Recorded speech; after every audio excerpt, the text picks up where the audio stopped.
Welcome everyone, it's time for your weekly dose of hot sauce. Are you ready? All right, let's ride. The EOS HotSauce delivers EOS facts and EOS news directly to the community every single week, and today we've got some spicy updates for everyone. We'll be talking a lot about EOS Labs, this new entity that's going to be helping promote the ecosystem, how it impacts Yield Plus, Pomelo, and the direct grant framework. We've also got some class action recommendations from the ENF. There's a new blog post about the Web IDE. Antelope IBC Webinar just happened. BOID had its 5-year anniversary. EOS Apologist is back. Lots of reports to go over and some Eden news to cover. It's going to be a big show. Let's jump right into the action. So earlier this week on Tuesday, I was hosting a Twitter Spaces event with Eve as a guest. And on that show, Eve announced a bunch of things that I had no idea were going to be announced on the show, including a lot of information about EOS Labs and how Yield Plus, Pomelo, and the Direct Grant Framework are 3 initiatives that are now being sunsetted, which EOS Labs will take over some of those functions. So what does this all mean? Let's get into some details. 2 weeks ago on the EOS BP meeting recap for July, there was a section talking about EOS Labs. At this point, this is the only written information we've got from the ENF about EOS Labs, but they did confirm on the fireside this week that they are working on a comprehensive Q&A. So if you got questions about EOS Labs, check out that upcoming Q&A. I'm sure a lot of answers will be shared there. But for now, I want to give a recap of what EOS Labs is all about to make sure everyone's on the same page here. So Mr. Wen here, current ENF board member, presented the proposal for EOS Labs, which would be an incubator aimed at enhancing the competitiveness of the EOS ecosystem within the Web3 landscape. EOS Labs would be an independent organization designed to facilitate ecosystem development while, of course, collaborating with the ENF and the ENV. The objectives would be to use a data-driven approach to monitor critical metrics such as total value locked, transactions, active addresses, users, etc., and incorporate that data to make decisions for the growth of the ecosystem. And also ecosystem coordination, where EOS Labs will act as a dedicated team to provide guidance for ecosystem development.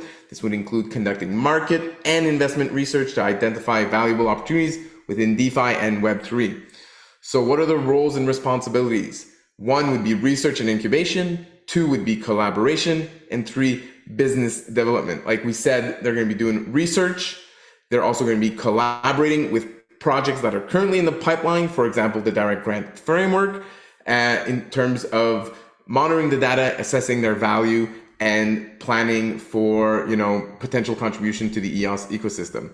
And then also taking on some of the business development roles that are currently managed by the ENF under the purview of EOS Labs. Some of the benefits and justification here that are highlighted in this article include maintaining the competitive edge, the independence of the EOS Labs entity. Sorry about that. So what's important to realize here is that EOS Labs would be accountable directly to the EOS block producers for their regular funding, just like the ENF is directly accountable to the block producers.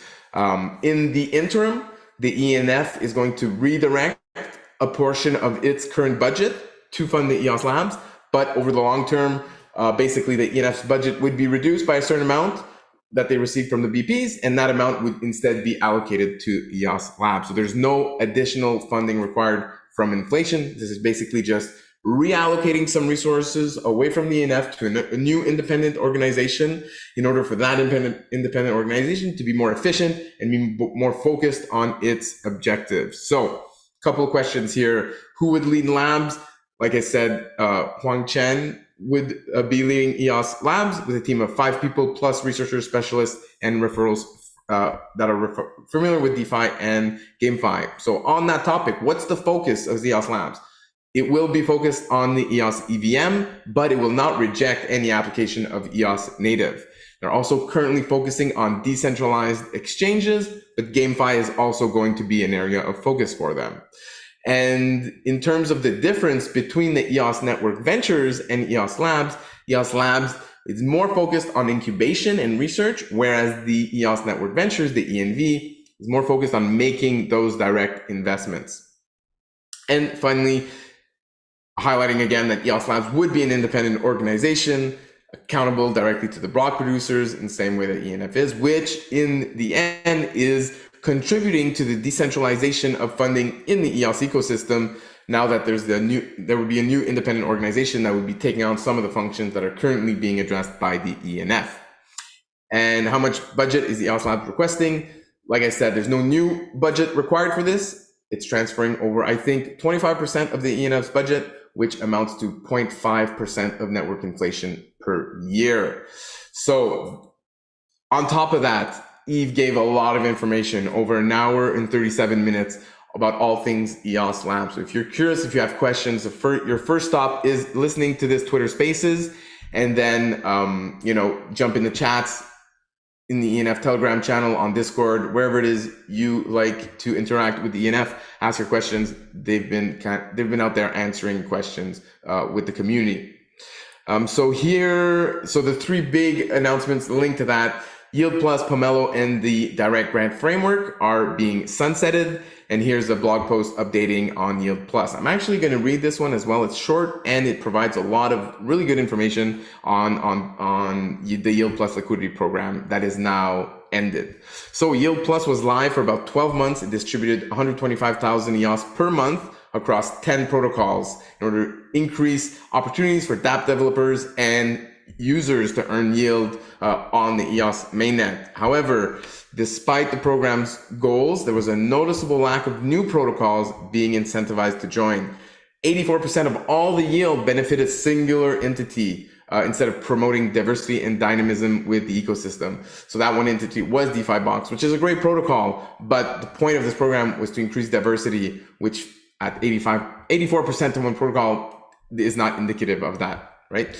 And so protocols came to rely on Yield Plus for regular operational expenses instead of being a temporary catalyst for business development and growth opportunities. And then there was also a growing apprehension that should the subsidy decrease, token holders might withdraw their support, suggesting that protocols were not adequately providing value to their token holders, a critical element for success of the program. All this said, Yield Plus was not without its merits. During a volatile market phase, Yield Plus played a pivotal role in stabilizing TVL on EOS, preventing a significant downturn. 10 protocols did receive benefit, lots of users did receive benefit, but the decision to close down Yield Plus is in the best interest of the broader EOS community. On August 6th, it was 5 days ago, a AMSIC was proposed and passed that set the Yield Plus distribution rate to 0, effectively ending the program. So that was a big news in the last week. The other big announcement that Eve shared on this Twitter Spaces is that while the ENF will be funding Pomelo Season 7, that is the last season that they're going to be funding at this time. So there's a lot of reasons behind that. One of the reasons behind that impacts all of 3 programs, especially the Direct Grant Framework as well, is that when you have a certain amount of tokens allocated for these initiatives, there's a certain amount of these tokens that are used for operational cost, and then a certain amount that gets to be distributed to the community builders, right? So let's say you have $1,000 budget for the Direct Grant program, used to cost you $250 per month to run it, allowing you to distribute $750, giving you a 3-to-1 ratio. I'm just inventing numbers to illustrate the concept here. Giving you a 3-to-1 funding ratio, right? Well, if the token price goes down by half, meaning you only have now $500 per month for this program, your costs are still the same, fixed at $250, leaving only $250 to be distributed, reducing that ratio to 1-to-1. So you can see how a reduction in token price is going to impact the efficiency of these programs. So Pomelo certainly falls within, within that scope. So does Yield Plus and the direct grant framework. So season 7 is going on, but after that, the ENF has confirmed that they will not be funding future seasons at this time.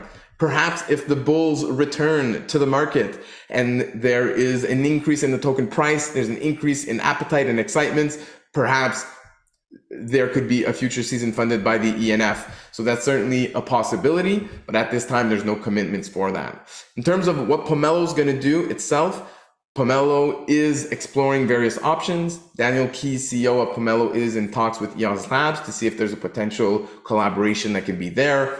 They're also talking with other Antelope entities that may be interested in doing Pomelo seasons or leveraging some of the platform of Pomelo. So there's no final decisions yet. For now, season 7 is going on. We're going to be working to make sure season 7 is great so we can really showcase the value of Pomelo. And after that, we'll see what happens. And then the other big piece, the EOS Network Foundation Grant Framework, like I said, is also going to be sunsetted. And EOS Labs is going to be working with potentially some of these projects to continue supporting them based on, the research and the decisions that come from EOS Labs.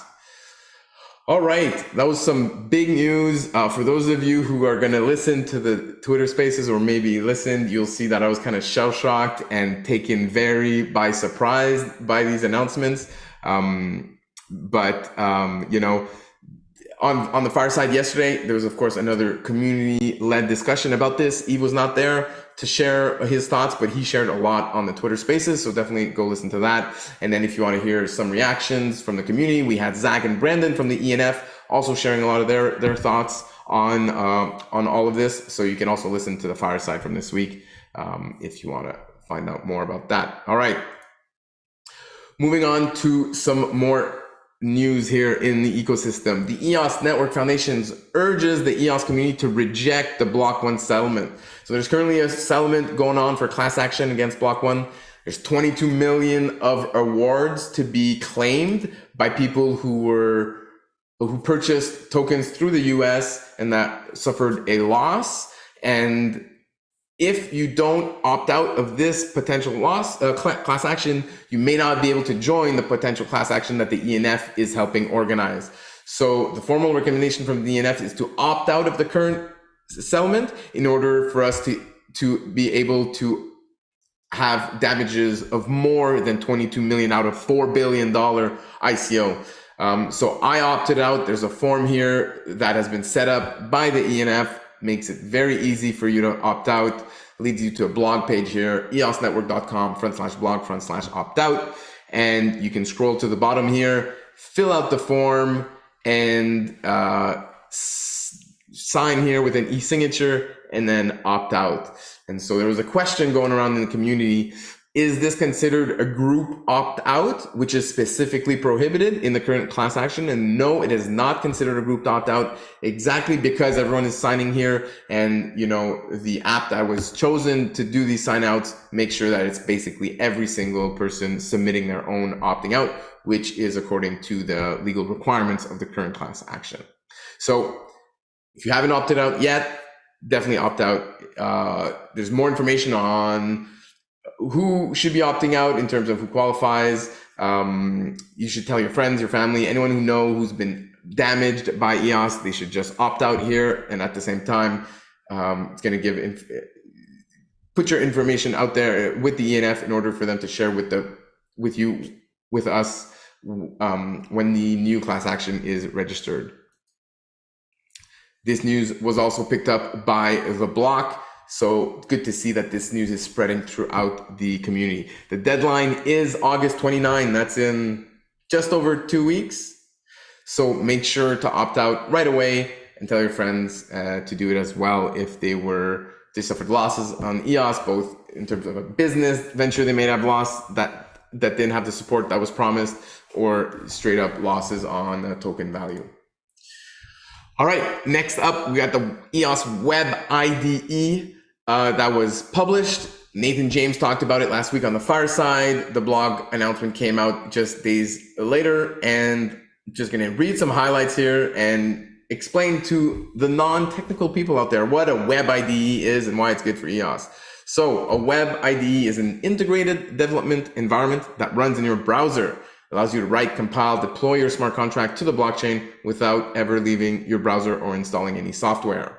Some of the EOS Web IDE features include code highlighting and autocomplete, building WebAssembly directly from the browser, deploying projects to the Jungle or mainnet effortlessly, interacting with deployed contracts on Jungle, and automatic code saving. So there you go. So if you're a web developer, this should make your life a bit easier. Some other news here. The Antelope IBC webinar happened yesterday. Not sure exactly where you can see the replay at this point, but it will be online eventually. Here you can see a post from it from yesterday on the ENF. It featured both Nathan James from the ENF and Guillaume from the UX network talking all things IBC. BOID had their anniversary this week as well. Happy 5th anniversary to BOID. BOID, one of these original apps on EOS that deployed when the network launched, and it's great to see them still around 5 years later. They're also deploying a new app soon called Antelope X. You can visit it at antelopex.io. It is not yet available. However, it gives you a bit of an idea of this IBC token bridge that BOID has been working on. Looking forward to trying that. All right, on to some reports, the July monthly report. So if you missed the last couple of shows of the Fireside, you can also go to the monthly report to get your EOS monthly news updates for July, EOS EVM updates, integrations, Q2 quarterly report, Leap 5 was announced. Of course, we've got all the monthly reports as well as some updates from Mesari and Eve in Japan included in that report. EOS Support also publishes monthly reports. These focus really on the EOS Support activities that they do that day.